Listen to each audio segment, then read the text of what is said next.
Hey everybody, this is Justin from FrugalSnobs.com. Brought my trusty partner in crime, Christina. Say hello. Hello.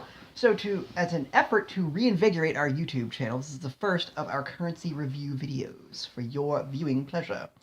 So, what we brought to you today is a $5 note, have we not? Yes. It's a $5 note, $5 bill from the Valley Bank of Maryland, 1856. Yes. Now, these notes were hand signed and hand numbered, is that correct? Correct. So, this is number 751. Yes. So we're not sure exactly how many of these notes were printed. We couldn't find a lot of information on these notes. Now, these notes were printed, we know, at a time when banks were issuing their own currency.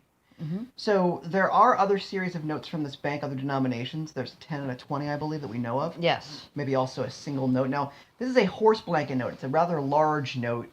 And you'll see these horse blanket style notes all the way through the mid-1920s when notes were actually hand cut to a certain point. So at this point in time, this note, I believe, was a hand-cut note.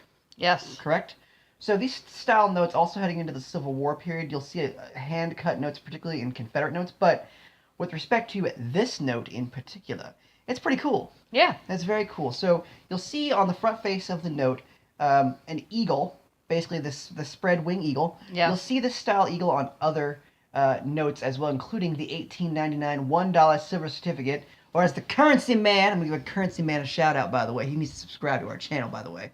The Currency Man, I'll do a Currency Man impersonation. Can I do that? Go ahead. Now, this is an 1856 $5 note.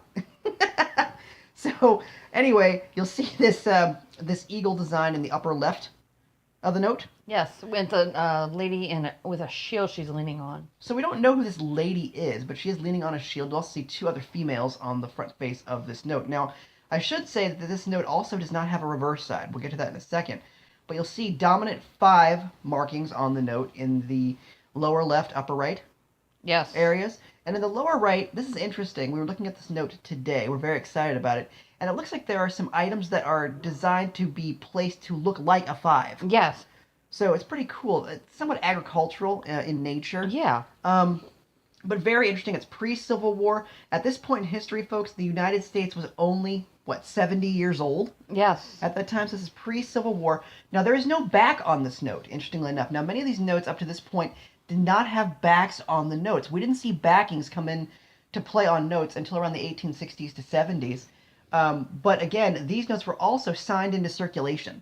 This is basically an unactivated or inactive note. So it hasn't been signed into circulation yet, it looks like. So it's a pretty cool note, everybody.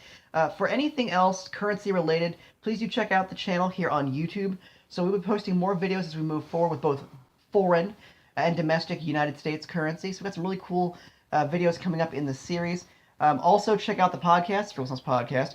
If you have not checked it out yet, you can find it all over the web. You can also find it at frugalsnobs.com. It's available on iTunes, Stitcher, Google Play Music, TuneIn Radio, a number of outlets. So go check out the podcast. We'll be talking about our currency finds, along with everything else haberdashery that's going on with the Frugal Snobs.